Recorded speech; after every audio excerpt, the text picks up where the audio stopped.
you know that behind a crumbling wall in a forgotten neighborhood, a masterpiece was waiting to be born by the hands of someone the world had already dismissed? The morning sun barely touched the narrow alley when Kim Soo-jin arrived, carrying nothing but a worn canvas bag and a thermos of cold tea. The wall before her stood like a scar across the neighborhood, 15 meters of cracked concrete, stained by decades of rain, graffiti, and neglect. It separated the old district from the new, a reminder of everything this place used to be before the city grew around it and left it behind. Soo-jin wasn't an artist. At least, that's what everyone told her. At 43, she cleaned office buildings at night, took care of her elderly mother during the day, and painted only in the stolen hours between sleep and exhaustion. Her hands were rough from scrubbing floors, her back ached from years of bending, and her dreams had long been folded away like old letters no one reads anymore. The community council had hired her for one reason: she was cheap. When the city announced a neighborhood beautification initiative, offering small grants to improve public spaces, the council members saw an opportunity. But hiring a real artist would cost too much. Someone remembered that Soo-jin used to paint years ago, before life happened, before her husband left, before the debt, before survival became her only art form. They offered her barely enough to cover supplies, expecting something simple. Maybe some flowers, perhaps a tree, anything to cover the ugliness so they could submit photos and collect the grant money. She stood before the wall that first morning, studying its imperfections. A crack ran diagonally from top to bottom like a lightning bolt frozen in time. Patches of exposed brick peeked through where the concrete had crumbled away. Someone had spray-painted crude words across the middle section, already fading but still visible, still angry. Most people saw trash. Soo-jin saw possibility. The neighborhood watched her with indifference those first few days. Old Mrs. Park, who ran the small grocery on the corner, barely glanced up as Soo-jin mixed her paints on makeshift pallets. The teenagers who usually gathered near the wall moved their hangout spot, treating her like just another part of the scenery, another invisible person doing invisible work. No one asked what she was planning. No one seemed to care. Soo-jin didn't mind. She had learned long ago that invisibility could be a gift. It meant no expectations, no pressure, no one watching closely enough to see you fail. She started with primer, covering the graffiti, sealing the cracks. The physical work felt familiar, the reaching, the repetition, the slow transformation of something broken into something clean. But as she worked, something shifted inside her. She wasn't just covering damage, she was reading it, understanding it, letting the wall tell her its story. On the third day, she began to paint in earnest. Her brush strokes were hesitant at first, rusty from years of disuse, but muscle memory is a strange thing, and soon her hand moved with a confidence her mind had forgotten it possessed. She painted during the golden hours of early morning and late afternoon, when the light was soft and the air was cool. Sometimes she worked into the evening, under the flickering streetlight, until her eyes burned and her shoulders screamed for rest. The image that emerged wasn't what anyone expected. There were no cheerful flowers, no generic landscapes, no safe choices designed to offend no one and inspire nothing. Instead, Soo-jin painted the neighborhood itself. But not as it was. She painted it as it remembered being, as it dreamed of becoming, as it existed in the hearts of everyone who had ever called it home. She painted the old marketplace that used to thrive 3 blocks away, where her mother had sold vegetables and everyone knew everyone's name. She painted children playing games that kids today had forgotten, their laughter frozen in brushstrokes of ochre and gold. She painted the seasons changing across the wall's surface, cherry blossoms giving way to summer green, autumn bronze melting into winter's quiet blue. But she also painted the present, the lonely elderly man who fed stray cats every evening, the student who studied under the streetlight because her home was too crowded, the night worker walking home at dawn with tired feet and determined eyes. And then, in the center of it all, she painted the wall itself. Not as it appeared now, broken and ugly, but as a portal, a threshold between what was and what could be. She used the actual crack running through the concrete as part of the composition, turning that diagonal scar into a ray of light, a path, a promise that broken things could still be beautiful, that damage could become design. By the second week, people started to notice. Mrs. Park left her grocery counter to stand and stare. The teenagers came back, but this time they stayed quiet, watching Soo-jin work. Children tugged their parents' hands, pointing at details. There's Mr. Kim's old bicycle shop. There's the tree that used to grow by the bus stop. There's us. We're in the painting. Look, we're part of the wall. Soo-jin worked through rain and heat, through days when her mother needed her and nights when exhaustion made her hands shake. She painted through doubt, through the voice in her head that whispered she wasn't good enough, through the weight of all those years spent not painting, not creating, not being who she once dreamed she might become. The wall became everything, her therapy, her rebellion, her proof that she still existed as more than just someone who cleaned and cared and quietly disappeared. 3 weeks after she started, Soo-jin added the final touches. She stepped back, paint-stained and exhausted, and looked at what she had created. It wasn't perfect. She could see every flaw, every place where her skill fell short of her vision. But it was honest. It was real. It was alive in a way that made her chest ache, with something she hadn't felt in years. Pride, maybe, or just the simple recognition that she had made something that mattered. The neighborhood gathering was scheduled for the following Saturday. The council would take their photos, submit their paperwork, collect their grant money. Soo-jin expected nothing more. She had been paid her small fee. She had done what was asked. Soon, she thought, everyone would forget again. The wall would fade into the background, and she would fade with it, back to her cleaning jobs, back to invisible. But something happened that Saturday morning. Something no one could have predicted.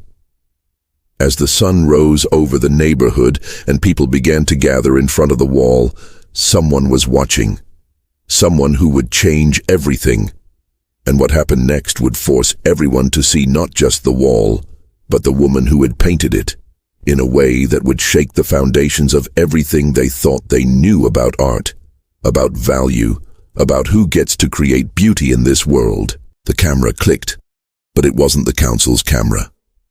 And the person holding it wasn't there for a grant. The camera belonged to a young woman named Lee Ji-hai, a doctoral student in contemporary art from the university across the city. She had been documenting street art and community murals for her dissertation, driving through forgotten neighborhoods with a methodical determination, cataloging the ways ordinary people transformed urban decay into meaning. She almost missed this one. The alley wasn't on any map she was following. She had turned down the wrong street, gotten lost in the maze of old neighborhoods that the city's GPS seemed to forget existed, and there it was, a wall that made her pull over so abruptly that the car behind her honked in irritation. Ji-hai stood in front of Soo-jin's mural for 20 minutes before she even reached for her camera. She had seen hundreds of murals by now, some technically brilliant, others emotionally powerful, many forgettable. This one was different. It had what her professor called visual honesty, the quality of art that doesn't perform or pretend, that simply exists in raw conversation with reality. The technique wasn't flawless. She could see where the painter's hand had wavered, where proportions bent slightly wrong, where ambition exceeded ability. But those imperfections somehow made it more powerful, like reading a letter written with trembling hands, the urgency of the message visible in every unsteady line. What struck her most was how the mural understood time, not as a line moving forward, but as layers existing simultaneously, past and present and possibility all occupying the same space, separated only by the thickness of perception. The crack in the wall wasn't hidden or filled. It was transformed into a threshold, and depending on where you stood, it looked like light breaking through darkness or darkness seeping into light. The ambiguity felt intentional, sophisticated, the kind of conceptual complexity she usually only saw in galleries and museums, not in anonymous alleys painted by anonymous hands. She took photographs from every angle, documenting how the morning light changed the colors, how shadows played across the textured surface. Then she did something she rarely did. She posted 3 images to her social media account with a simple caption. "Found this in an alley most people will never see.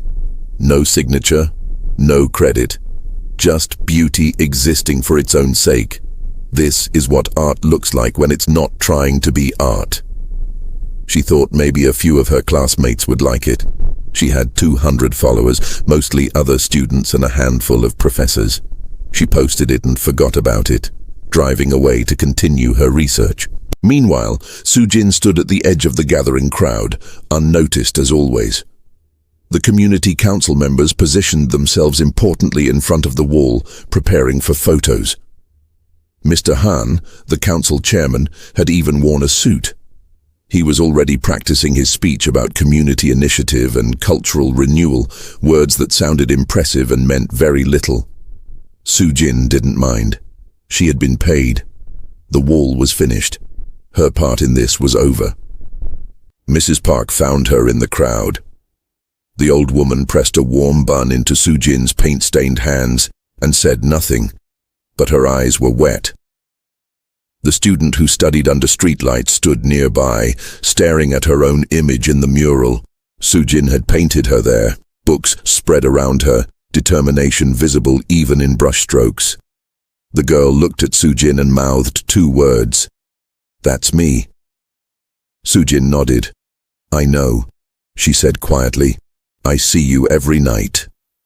The girl's face crumpled and she turned away quickly, but not before Sujin saw that she was crying. These small moments felt like payment enough. This was what she had wanted, not fame or recognition, but simply to make visible what everyone else overlooked. To say, through paint and persistence, that ordinary lives contained extraordinary beauty, that struggling didn't make you invisible, that being forgotten by the city didn't mean you weren't worth remembering. But across the city, something unexpected was happening. Ji-Hai's post had been shared by one of her professors, a respected art critic with 15,000 followers. He added his own comment. "My student found this anonymous community mural, technically imperfect but conceptually remarkable. The use of actual structural damage as compositional element shows sophisticated understanding of site-specific work. Someone should find this artist." His followers shared it further. By afternoon, it had been picked up by a popular culture blog. By evening, a local news station had sent a reporter to find the location.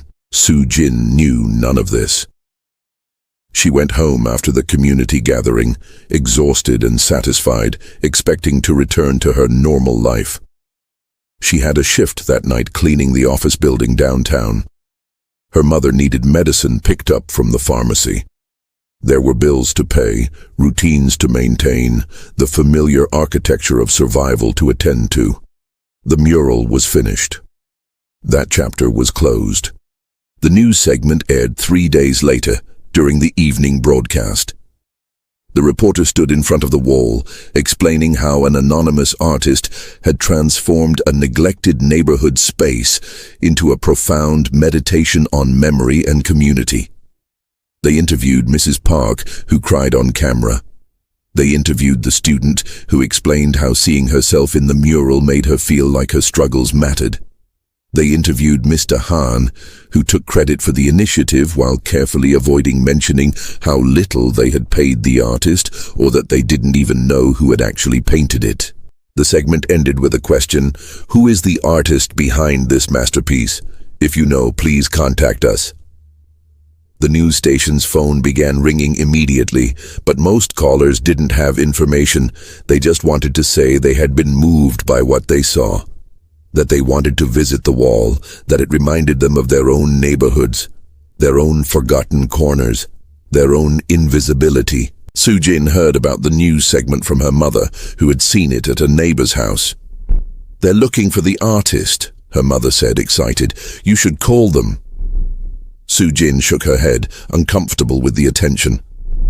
"I was just hired to paint a wall," she said. "It's not that important." But her mother looked at her with an expression Sujin couldn't quite read, pride mixed with sadness, love tangled with regret. "You were always an artist," her mother said softly, "even when you had to pretend you weren't, even when we couldn't afford for you to be."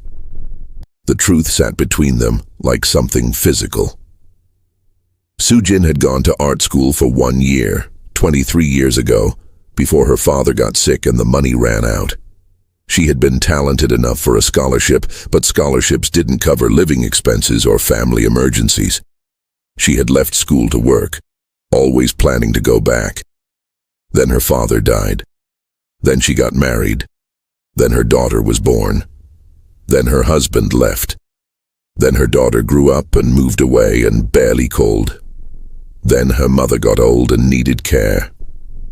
There was always a reason why art had to wait, always something more important, until finally art became just a memory of something she used to do, like a language she had once spoken but could no longer quite remember. Within a week, the mural had gone viral. Not in the explosive way of scandals or outrage, but in the quieter way of things that touch something genuine in people. It was shared across social media platforms, featured in art blogs, discussed in online forums about public art and community development. People began visiting the alley, taking photos, leaving flowers and notes at the base of the wall. The neighborhood, unused to attention, didn't quite know what to do with the sudden influx of visitors. Mrs. Park started selling more snacks. The teenagers set up an informal parking guidance system and collected tips. The lonely man who fed cats found himself explaining the mural's details to curious tourists, his isolation broken by this strange new purpose. And still, no one knew who had painted it. Mr. Han, pressed by reporters, admitted he had hired someone but couldn't remember her name. Just a local woman, very humble, didn't even sign her work. His inability to name her became its own story, a commentary on how society overlooks the people who create beauty while celebrating those who merely commission it. Art critics debated whether the anonymity enhanced the work's meaning. Gallery owners tried to track down the artist, sensing opportunity. A wealthy collector offered to buy the wall itself, proposing to cut it out and transport it to a private collection, an offer that sparked outrage and long discussions about who owned art created in public spaces. Ji-hai, feeling responsible, tried to find the artist herself. She returned to the neighborhood, asked questions, followed dead ends. She learned the council had paid someone 200,000 won, barely enough to cover supplies. She learned it was a woman who lived nearby.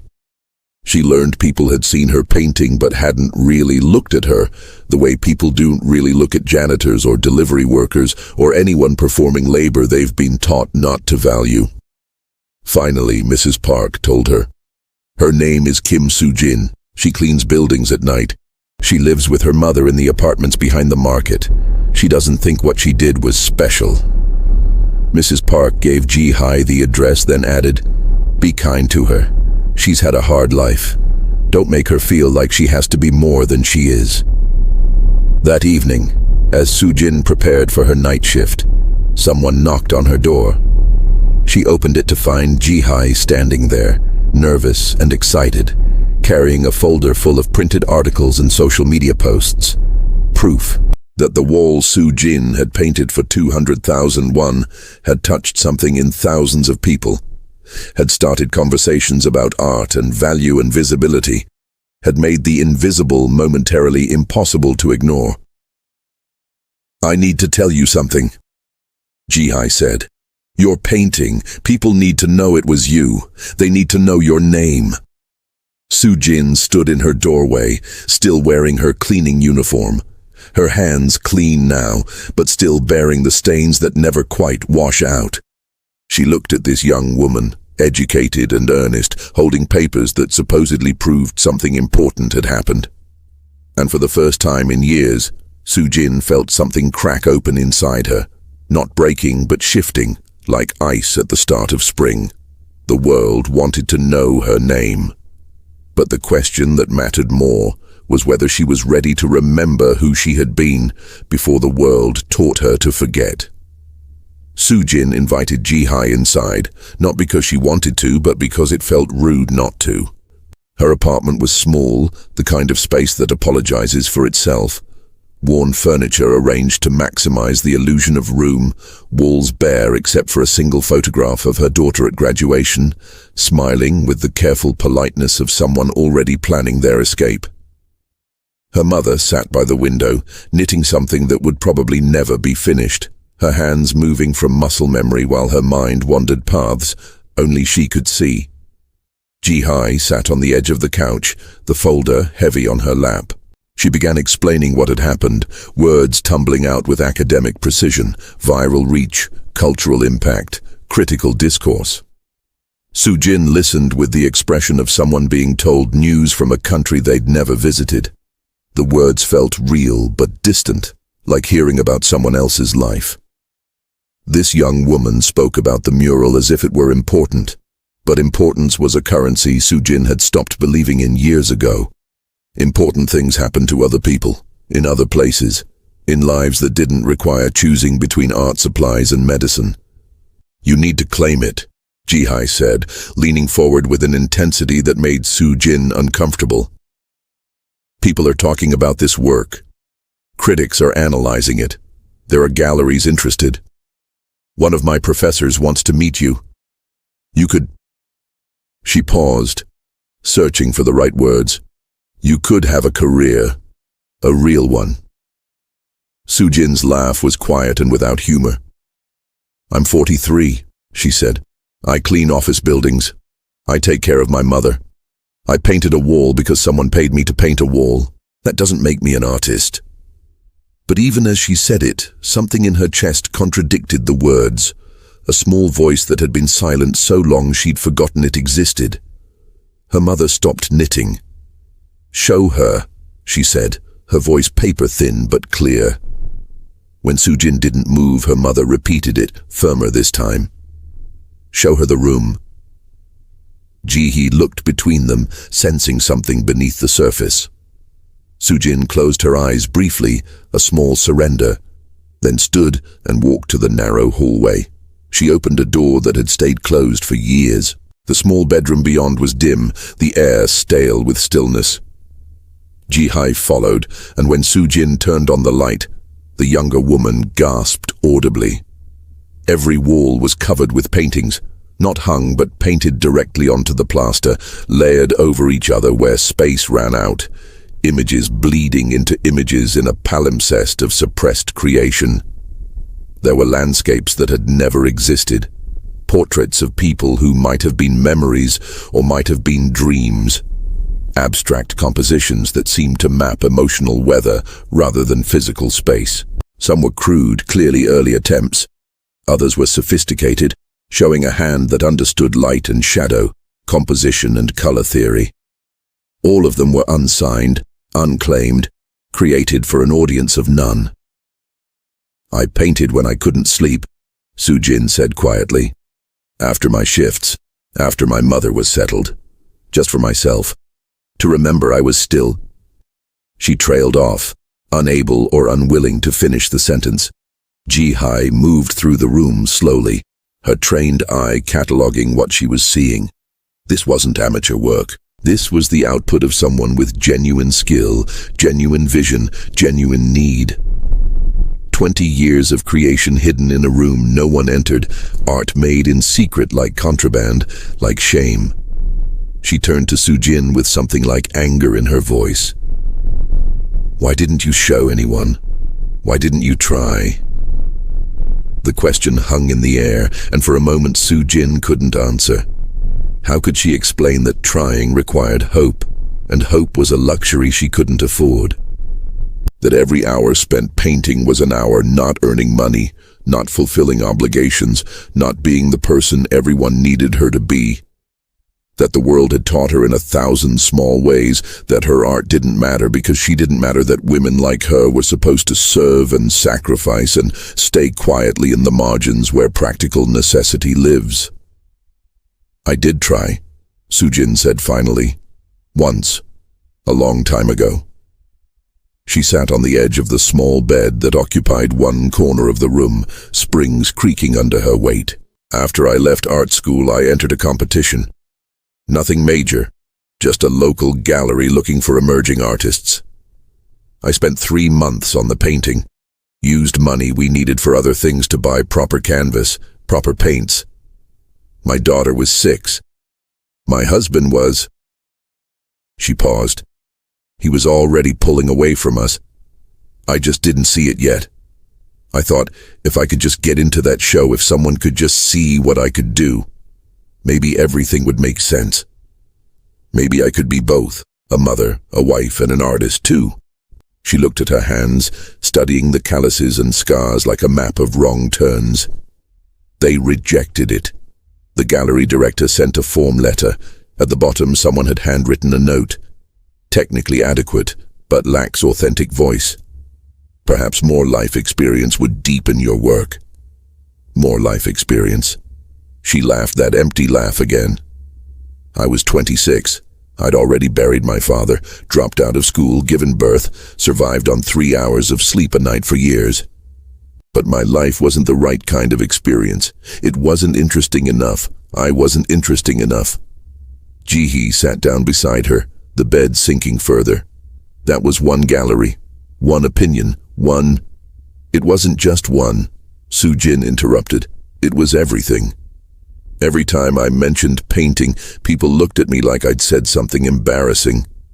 My husband told me to focus on real things. My mother-in-law said art was for people with money or for people with nothing to lose, and I had a child, so I'd better act like it. Even my own mother." She glanced toward the door. "She loved me, but she'd say, 'That's nice, dear,' about my work the same way you'd say it about a child's drawing. No one meant to be cruel. They just didn't see the point. And eventually neither did I." The room fell silent, except for the distant sound of the city, traffic, voices, the ordinary symphony of life continuing. Jihi looked at the paintings again, seeing them differently now. They weren't just hidden art. They were evidence of a specific kind of violence, the slow erasure of a person's identity, the death of possibilities, the way society grinds down people who dare to want something beyond survival. And the saddest part was how completely Sujin had internalized it, how thoroughly she'd learned to make herself small. "The mural is different, though," Jihi said. "People are responding to it. Not critics at first, just people. Regular people who saw themselves in it. That gallery director was wrong. Your work does have an authentic voice. It has the voice of someone who understands what it means to be overlooked." Sujin shook her head. "They're not responding to me. They're responding to the mystery. Once they know it was just a middle-aged cleaning woman, the story gets less interesting. I'm not some undiscovered genius. I'm just someone who paints walls." "You're afraid?" Jihi said, not unkindly. "Of course I'm afraid." Sujin shot back, something fierce finally breaking through her resignation. "Do you know what happens if I try and fail again? I have responsibilities. My mother needs care. I have bills. I have a life that works barely, and if I reach for something more and it falls apart, I don't get to just dust myself off and try again. I don't have that privilege. I never did." The truth of it sat between them, uncomfortable and undeniable. Jihi came from a world where failure was educational, where taking risks was encouraged, where safety nets existed. Sujin lived in a different reality, one where a single mistake could mean catastrophe, where reaching required letting go of the only stability you had. It wasn't fair to ask her to be brave when bravery could cost her everything. But something had already shifted, whether Sujin wanted to acknowledge it or not. In showing Ji-hai this room, in speaking aloud the story she'd kept locked away, she had opened a door that couldn't be easily closed again. Her mother appeared in the doorway, supported by her walker, having navigated the hallway with determined slowness. She looked at the walls, at the paintings she'd known were there but had never commented on, respecting her daughter's need for privacy, for a space where she could be more than duty and exhaustion. "I'm dying," her mother said, with the bluntness of the very old. Both younger women turned to her, startled. "Not tomorrow, probably not next month, but soon enough. The doctors don't say it directly, but I can read between their careful words. And before I go, I need to tell you something I should have said 40 years ago." She looked at Sujin with eyes that held both love and regret. "I taught you to be practical because I was afraid. Your father and I, we had nothing. We built everything from nothing, and I was so scared you'd end up with nothing too. So I taught you to value security over dreams. I thought I was protecting you. But I was wrong." Sujin stood, moving toward her mother. "You weren't wrong. You kept us alive. You taught me to survive." "Surviving isn't the same as living," her mother said. "I know that now. I survived, and here I am at the end, and I can't remember the last time I did something just because it made me feel alive. Don't be like me. Don't reach the end and realize you spent your whole life preparing for disasters that never came, while the real disaster was letting yourself disappear." Her voice broke. "I see you, daughter. I always saw you. The way you'd look at beautiful things. Sunlight on water, cherry blossoms, a bird in flight. The way something would light up in your face for just a moment before you remembered you weren't allowed to stop and appreciate it. I took that from you. I didn't mean to, but I did." The three women stood in that small room covered with secret paintings, and something fundamental cracked open. Sujin had spent decades believing her art was selfish, that wanting to create was a betrayal of her responsibilities. But standing there, seeing her mother's regret, seeing Ji-hai's earnest conviction that her work mattered, she felt the careful architecture of her resignation begin to crumble. That night, after Ji-hai left with promises to return, after her mother fell asleep, Sujin didn't go to her cleaning job. She called in sick for the first time in 7 years. Instead, she sat in the room of hidden paintings and tried to remember who she had been at 19 before the world taught her to apologize for taking up space. She tried to imagine a version of herself who said yes instead of no, who reached instead of retreated, who believed that her vision of the world might matter to someone besides herself. She picked up a brush she hadn't touched in months and approached a blank section of wall. But her hand hovered there, trembling, unable to make the first mark, because she realized with sudden, terrible clarity that she was standing at a threshold more frightening than any she'd faced before. Behind her was the safety of invisibility, the comfort of low expectations, the protection of a life small enough that failure couldn't devastate it. Ahead was the terrifying possibility that maybe, just maybe, she had something worth saying, and the world might actually listen. And if she stepped through this doorway, if she claimed herself as an artist rather than just someone who painted sometimes in the dark, everything would change. She would have to believe in herself again. She would have to risk being seen, being judged, being disappointed. She would have to become vulnerable in ways she'd sworn she'd never allow again. The brush trembled in her hand. Outside, the city continued its indifferent symphony, and Sujin realized that the real masterpiece wasn't the mural on the wall in that forgotten alley. It was the decision she was about to make. To believe or not believe, to try or not try, to let herself matter or to stay safely invisible forever. The brush touched the wall at 3 in the morning. Not dramatically, not with the confidence of someone who had made a decision, but with the quiet desperation of someone who realized that not choosing was itself a choice. A choice to let fear win, to let that gallery director's careless note from 17 years ago continue to define her forever. The first stroke was grey, uncertain, a line that could have been anything or nothing. Then another. Then the muscle memory took over, and her hand remembered what her mind had tried to forget. She painted until the sun rose, until her mother's alarm clock began its gentle beeping in the other room, until her back screamed and her eyes burned. She painted the feeling of standing at that threshold, the exact texture of terror and possibility. When she finally stepped back, the image on the wall was a doorway made of light and shadow, open but revealing nothing beyond, an invitation with no promise of what accepting it might mean. It was the most honest thing she'd ever created.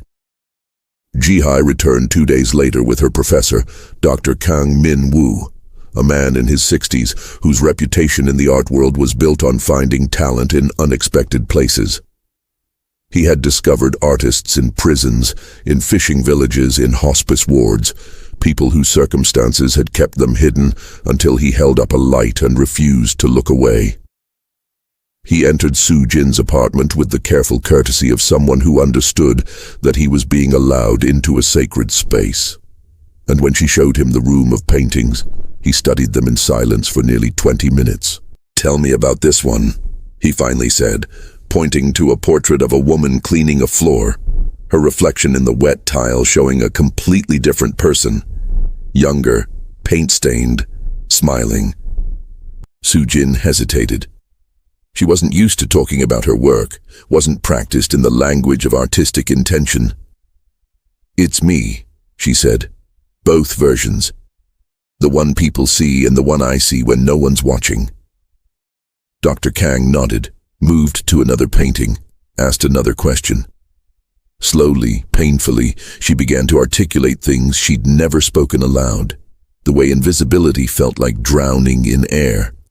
The specific loneliness of being surrounded by people who didn't really see you. The complicated grief of mourning a self you never got to become.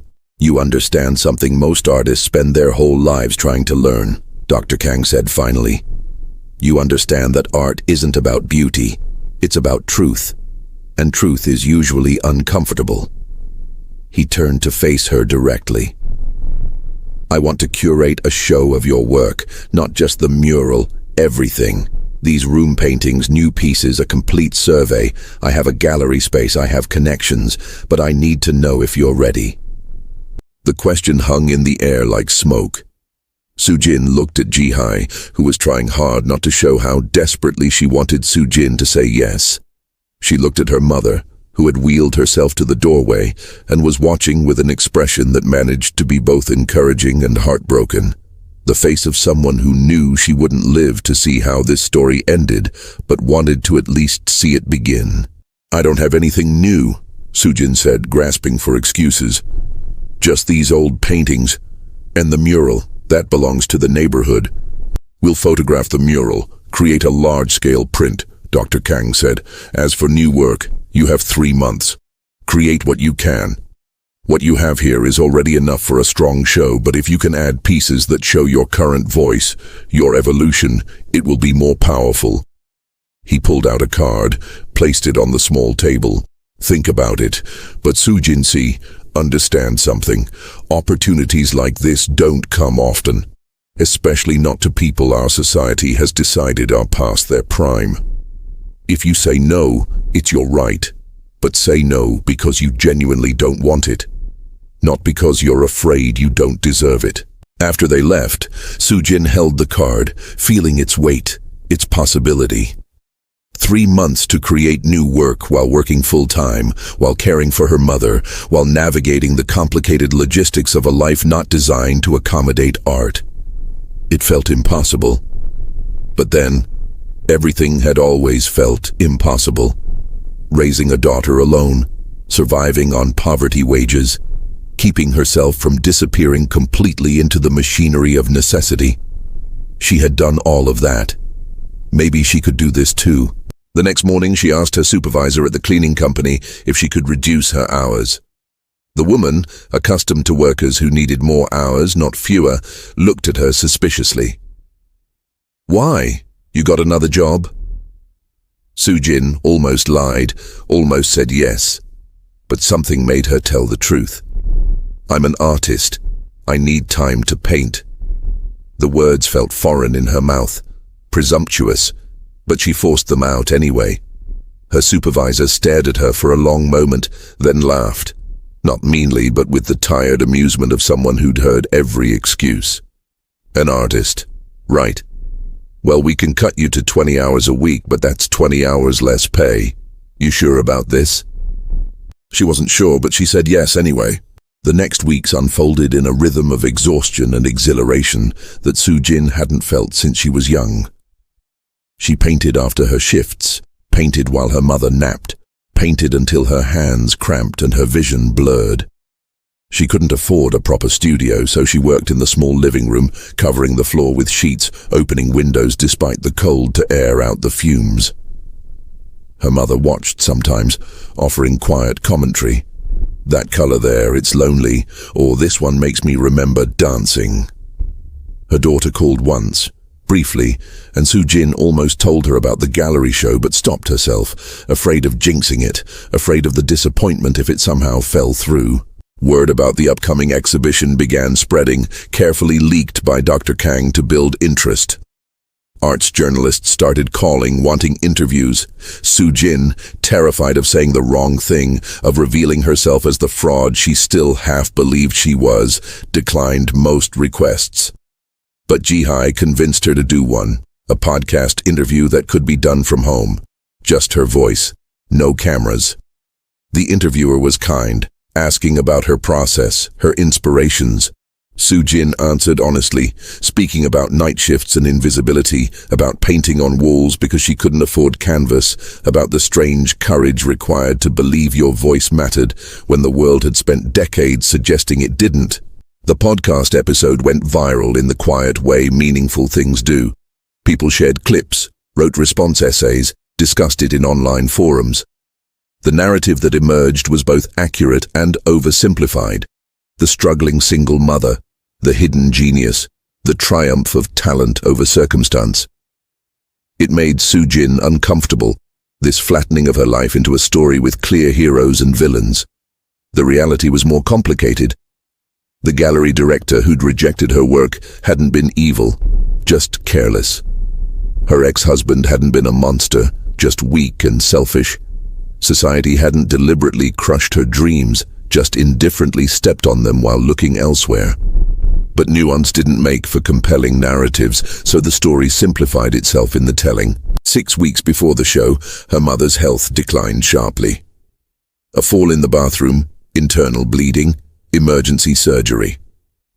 Soo-jin spent 3 days in the hospital, sleeping in chairs, fielding calls from doctors, watching her mother drift in and out of morphine dreams. The painting sat unfinished at home. Dr. Kang called to check in, offered to postpone the show. Soo-jin said no automatically, then realized she'd said it for the wrong reason. Not because she was committed to the deadline, but because she was still waiting for permission to fail, for an excuse to give up that wouldn't be her fault. Her mother survived the surgery, but came home diminished. Her already fragile body now paper-thin, her mind sometimes present and sometimes wandering in decades past. On a clear afternoon, sitting by the window where light pooled golden and forgiving, she looked at Soo-jin with sudden clarity. "When I'm gone," she said, "don't stop painting to mourn me. I've had enough of being a reason you can't do things. Let me be a reason you can." Soo-jin wanted to argue, to say her mother had never been an obstacle, but they both knew it would be a lie. Not because her mother had demanded sacrifice, she hadn't, but because love itself becomes a chain when you're taught that caring for others means obliterating yourself. Her mother reached out with a hand that trembled from more than age, touched Soo-jin's face with fingers that remembered all the versions of her daughter, baby, child, young woman full of dreams, exhausted middle-aged survivor, and now this.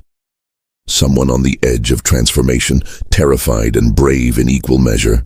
The paintings Soo-jin created in those final weeks before the show were different from anything she'd done before. darker, more raw, unafraid of ugliness. She painted her mother dying, not sentimentally but honestly. The indignity of failing bodies, the strange intimacy of helping someone you love with tasks they once did for you, the way mortality makes everything sharp and precious and unbearably sad. She painted the night shift workers she cleaned beside, women whose names she knew but whose stories she'd never learned, all of them invisible, all of them essential. She painted the wall of her secret room, peeling back the layers to show the years of accumulated art beneath, a visual archaeology of a life lived in margins. Dr. Kang came to photograph the new work and stood silent for a long time. "These are extraordinary," he finally said. "Difficult, but extraordinary. Some viewers won't like them. They'll want the inspiring narrative, the feel-good story of triumph. These paintings don't allow for that kind of comfortable resolution." He looked at her carefully. "Are you prepared for that? For the possibility that people won't respond the way you hope?" Sujin thought about the question, really thought about it. A month ago, she would have wilted at the suggestion of criticism, would have taken it as confirmation that she wasn't good enough. But something had shifted. She had spent so long trying to make herself acceptable, trying to shrink herself to fit into spaces that were never designed for her, that she'd forgotten the possibility of simply being herself and letting the world adjust or not. "I don't know if I'm prepared," she said, "but I'm going to do it anyway." The gallery opening was scheduled for a Friday evening, prime time for the art world crowd. The week before, Ji-hai helped hang the pieces, transforming the white-walled space into a journey through Sujin's hidden life. The photographs of the mural commanded one wall, massive and impossible to ignore. The room paintings were displayed chronologically, showing evolution and persistence. The new works occupied the center space, demanding confrontation. Dr. Kang had titled the show Threshold, simple, direct, suggesting both barrier and passage. 3 days before the opening, Mrs. Park called. The neighborhood was planning to come to the show, she said. They'd chartered a bus. 23 people who'd never been to a gallery opening were going to dress up and make the journey across the city to see their wall and the woman who'd painted it. Sujin felt something crack inside her chest. Gratitude or fear, or the terrible recognition that she had become visible, that there was no hiding anymore, no retreating into comfortable anonymity. The night before the opening, unable to sleep, Sujin returned to the gallery. Dr. Kang had given her a key, trusting her to be alone with her work. She walked through the space in darkness first, letting her eyes adjust, seeing the paintings as shapes and shadows. Then she turned on the lights and saw it all, her life, her pain, her persistence, everything she'd hidden and everything she'd survived, made visible, made public, made vulnerable to judgment and interpretation and misunderstanding. She stood in front of the newest painting, the one she'd finished just yesterday. It showed a woman standing in a doorway of light, her back to the viewer. Her posture suggesting hesitation but also readiness, poised between worlds. You couldn't see her face, couldn't know what she was thinking. You could only see that she was there, at the threshold, about to step through or about to turn back. The moment frozen before the choice, before the change, before everything that came next. Sujin looked at that painted woman and realized she was looking at herself at this exact moment. Standing on the edge of a life she'd never imagined possible, terrified of the exposure, terrified of failing, but more terrified of the person she'd become if she turned back now. Tomorrow, people would come. Critics, collectors, curious onlookers, the neighbors who'd known her only as the quiet woman who painted a wall. They would look at her work and form opinions. Some would praise her, some would dismiss her, some would try to fit her into narratives that made sense to them. And through it all, she would have to stand there and be seen, really seen, for the first time in decades. The building settled around her, creaking and breathing in the way old buildings do. Outside, the city continued its indifferent symphony. And inside, alone with her art, Sujin felt the weight of everything about to happen. The way a person feels the pressure drop before a storm, the way you feel the future pressing against the present, demanding entrance, demanding change, demanding that you become whoever you're supposed to be next, whether you feel ready or not. The morning of the opening arrived with rain, the kind that falls steadily without drama, turning the city soft and grey. Sujin woke before dawn, her body trained by years of night shifts to function on fragmented sleep. Her mother was already awake, sitting by the window, watching the rain trace patterns down the glass. They didn't speak. There was nothing left to say that hadn't been said in all the quiet moments leading to this one. Jihai arrived at noon with a dress she'd borrowed from her sister, insisting Sujin couldn't wear her usual clothes to her own opening. The dress was simple, dark blue, nothing extravagant, but when Sujin put it on, she barely recognized herself in the mirror. She looked like someone who belonged in galleries, someone whose opinions on art might matter. The illusion was both comforting and terrifying. The gallery doors opened at 6. By 5:30, a line had already formed outside. People with umbrellas clustering under the awning, their breath visible in the cold air. Sujin stood in the back office, hands shaking, while Dr. Kang gave last-minute instructions about how to handle conversations, when to defer to him, how to protect herself from questions that felt too invasive. But his words washed over her without landing. All she could think about was the moment she'd have to walk out there and stand beside her exposed self. At 6 precisely, the doors opened. The crowd flowed in like water, finding its level, spreading through the space, voices rising in that particular murmur of art openings, performative interest mixed with genuine curiosity. Sujin watched from the doorway as strangers stood before her paintings, leaning close, stepping back, tilting their heads, forming opinions about her life without knowing they were doing it. Then she saw them. Mrs. Park, wearing a formal hanbok she must have kept preserved for decades. The student who studied under streetlights, dressed carefully in borrowed elegance. The lonely man who fed cats, his hair combed for perhaps the first time anyone could remember. The teenagers from the alley, awkward in clothes that didn't quite fit, trying to look like they belonged. Mr. Han, the council chairman, looking uncomfortable and out of place among the art world crowd. 23 people who'd taken a bus across the city, who'd stepped out of their ordinary lives to witness hers being transformed. Mrs. Park saw her first. The old woman's face crumpled, tears immediate and unashamed.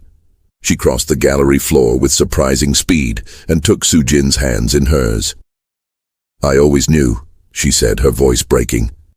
"I always knew you were special. I just didn't know how to tell you in a way you'd believe." The others gathered around, creating a small island of familiarity in a sea of strangers, and Sujin felt something in her chest expand and break simultaneously.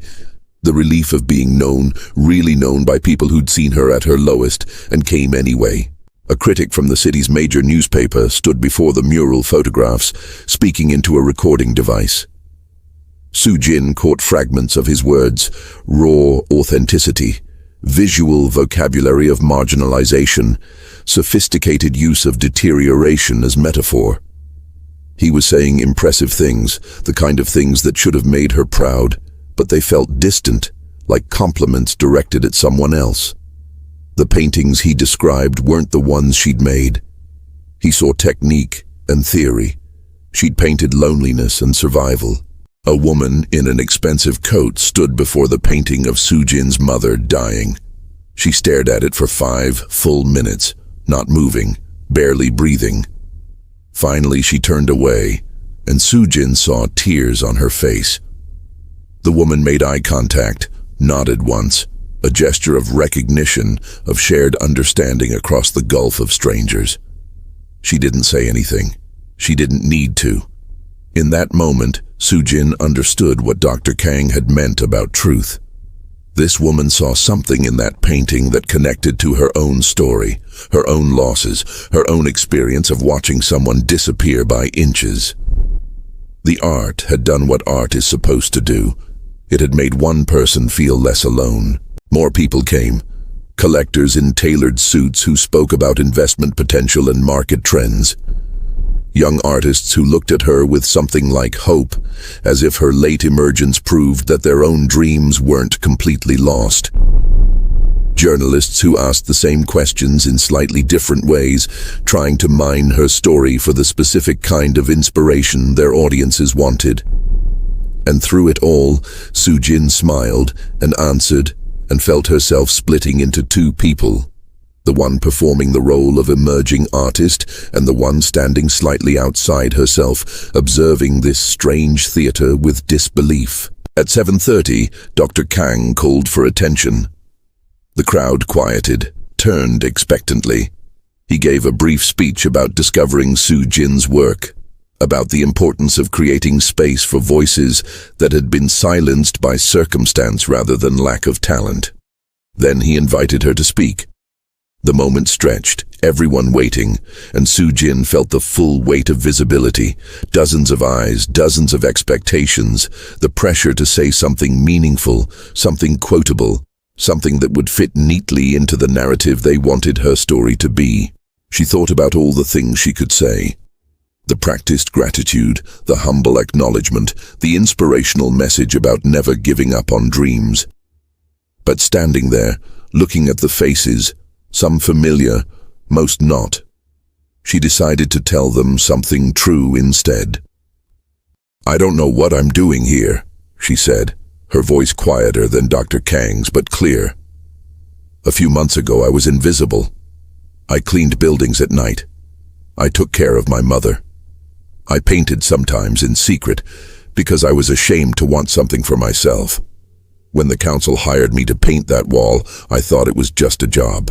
I didn't think anyone would notice. I didn't think anyone would care." She paused, finding words for feelings she'd never articulated. "But you did care, and that changed something. Not just for me, for how I understood what art could be. I thought art was for special people, talented people, people who had the luxury of pursuing it. I thought people like me were supposed to just survive, not create. But maybe that was wrong. Maybe the people who've been told they don't matter, who've been made invisible by the world, maybe we are the ones who understand most clearly what needs to be said." The room was completely silent now. Even the ambient noise of the gallery, the air system, the rain outside, seemed to hold its breath. "These paintings," Soo-jin continued, "they're not beautiful, they're not easy. They're about the parts of life we're supposed to hide, the struggles we're supposed to overcome quietly, the people we're supposed to ignore. If you came here expecting inspiration, I'm sorry. This is just honesty. And sometimes honesty is uncomfortable." She looked at her mother, who had been wheeled in by a neighbor, and sat near the wall, frail and fading but present. "My mother is dying. I painted her dying because that's what's true right now. And I'm tired of pretending that only pretty truths deserve to be art." She stopped talking. The silence continued for a heartbeat longer, then applause began, tentative at first, then building, genuine rather than polite. But Soo-jin barely heard it. She was looking at her daughter, who had appeared in the doorway sometime during the speech, who had driven 3 hours from her life in another city, who stood there with tears streaming down her face, seeing her mother maybe for the first time as a whole person rather than just the role she'd played. The rest of the evening blurred. More conversations, more questions, business cards pressed into her hand, promises of reviews and interviews and opportunities. A collector bought 3 paintings, paying prices that made Soo-jin's head spin. Gallery owners from other cities expressed interest in future shows. Someone from a documentary film company wanted to tell her story. It was overwhelming, intoxicating, terrifying. All the attention she'd never had suddenly flooding in at once.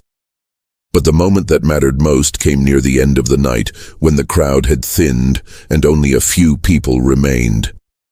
Her daughter approached her, hesitant, and they stood together in front of the threshold painting. The woman in the doorway poised between worlds. "I never knew," her daughter said softly. "I never knew how much you gave up, how much of yourself you put away so I could have what I needed."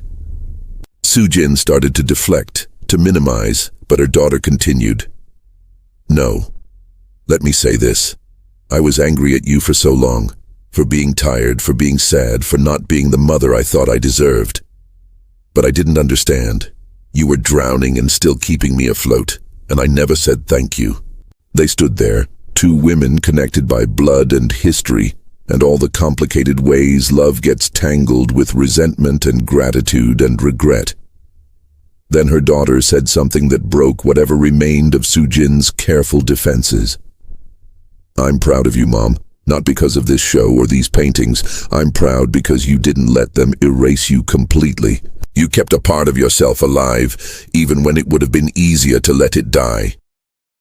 They held each other, crying quietly. Years of distance collapsing into this single moment of recognition. Outside, the rain continued falling. Inside, something fundamental had shifted. Sujin had stepped through the threshold.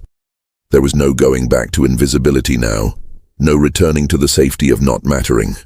She was seen, she was known, and somehow, impossibly, she had survived it. The gallery closed at 10, but a few people lingered outside under the awning, still discussing what they'd seen, reluctant to let the evening end. Sujin stood at the window watching them, feeling the strange emptiness that follows intensity, the way silence feels louder after music stops. Dr. Kang was handling the final details, coordinating with the collector who'd made purchases, scheduling follow-up meetings, managing the machinery of an art career that had materialized around her in the span of a single evening. Jihai sat with her mother, both of them exhausted but content, speaking in low voices about nothing important, just filling the space with companionship. Her daughter had left an hour ago, promising to return tomorrow, to stay for a few days, to finally have the conversations they'd been avoiding for years. Before she went, she'd taken a photograph of Sujin standing beside the threshold painting, and Sujin had watched her post it with a simple caption, "My mother, the artist." 3 words that would have seemed impossible just months ago. 3 words that redefined everything. The cleanup took another hour, taking down the guest book full of names and comments, collecting the business cards and contact information, carefully noting which pieces had sold and which would return to storage. Sujin moved through these tasks mechanically, her mind elsewhere, still processing the fact that this had actually happened, that she had stood in front of strangers and claimed herself as an artist, and the world hadn't laughed, hadn't dismissed her, hadn't confirmed all her deepest fears about not being enough. They drove her mother home first, the old woman falling asleep in the car, her head against the window, a small smile on her face. Getting her inside and settled took another half hour. The careful navigation of walker and wheelchair, the evening medications, the ritual of preparing for bed. But her mother was alert enough to squeeze Sujin's hand before closing her eyes. "I'm glad I lived long enough to see this," she whispered. "I'm glad you let me." The words carried weight beyond their simplicity, acknowledgement that time was short, that this might be one of the last significant moments they'd share, that both of them knew it and were grateful anyway. Alone in her apartment finally, Sujin sat in the room of hidden paintings, the walls that had been her secret for so long. The space felt different now, less like a hiding place and more like an archive, evidence of survival, proof that she'd kept herself alive even when no one was watching. She thought about the woman she'd been when she started painting this room. Young, heartbroken, exhausted, desperately trying to hold on to some fragment of identity, while everything else dissolved into responsibility and survival. That woman had saved her, had refused to let her completely disappear, had painted on walls because she couldn't afford canvas and couldn't afford not to create. The reviews came over the next few days, scattered across newspapers and art blogs and social media platforms. Most were positive, some glowingly so. The major newspaper's critic called her work a necessary corrective to the art world's persistent blindness toward working-class voices. An influential blogger wrote about the mural photographs as visual poetry that doesn't flinch from difficulty. But there were negative reviews too, critics who found the work technically limited, conceptually obvious, riding on the novelty of her backstory rather than genuine artistic merit. One particularly harsh review dismissed the entire show as poverty porn for a guilty middle class, eager to feel moved by struggle they'd never personally endure. Soojin read them all, the praise and the criticism, and felt surprisingly calm about both. The positive reviews didn't make her feel validated in the way she'd imagined they would. The negative ones stung but didn't devastate her, because somewhere in the process of making this work public, of standing beside it and claiming it as hers, she'd crossed an internal threshold that had nothing to do with external approval. She'd made the art because she needed to make it. She told the truth because the truth needed telling. What people did with that truth, embrace it, reject it, misunderstand it, transform it into their own meaning, that was beyond her control. Her daughter stayed for 3 days, sleeping on the couch, helping care for her grandmother, talking with Soojin late into the nights about everything they'd left unsaid for years. She spoke about her own struggles, the pressure to succeed, to justify all the sacrifice, to somehow make her existence worth what it had cost. She spoke about her anger at her father for leaving, at her mother for being sad, at herself for being angry. And slowly, painfully, they began to understand each other, not as mother and daughter, not as roles in each other's stories, but as two people who'd both been shaped by the same difficult circumstances, who'd both been trying to survive in the ways they knew how. "Did you resent me?" her daughter asked one night. "For being the reason you couldn't pursue art?" Soojin considered the question carefully. "Sometimes," she admitted. "Not you specifically, but the situation. The unfairness of having to choose between being a mother and being an artist, as if those were somehow incompatible. But here's what I've learned. I didn't stop being an artist. I just became a different kind of artist. The kind who paints on walls in secret. The kind who finds 5 minutes here and there. The kind who makes art out of survival itself." She paused. "I don't know if the paintings would have been better if I'd had all the time and resources I wanted. Maybe. But they wouldn't have been these paintings. They wouldn't have understood what I understand now about invisibility, about being overlooked, about finding beauty in broken things. So maybe the choice I didn't want to make ended up making me into an artist I couldn't have become any other way." The weeks that followed brought the practical realities of sudden visibility. Interview requests that had to be carefully managed. Opportunities that sounded exciting but required resources she didn't have. Invitations to speak at events, to participate in panels, to become a voice for working-class artists and single mothers and women who started late. Some of these she accepted, learning to navigate a world she'd never expected to enter. Others she declined, protecting her time, remembering that creating the work mattered more than talking about having created it.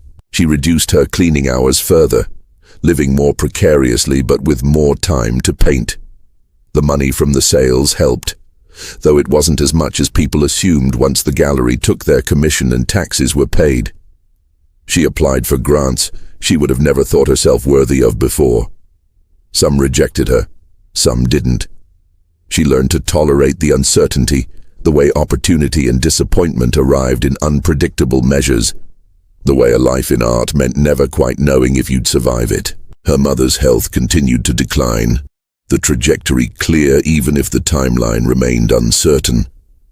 Soojin painted her constantly now, not hiding from the reality, but documenting it, creating a visual record of love and loss, of the body's betrayal and the spirit's persistence. These paintings were too personal to show publicly, at least not yet. But she made them anyway because the making itself mattered. because art had become her way of processing what couldn't be processed any other way.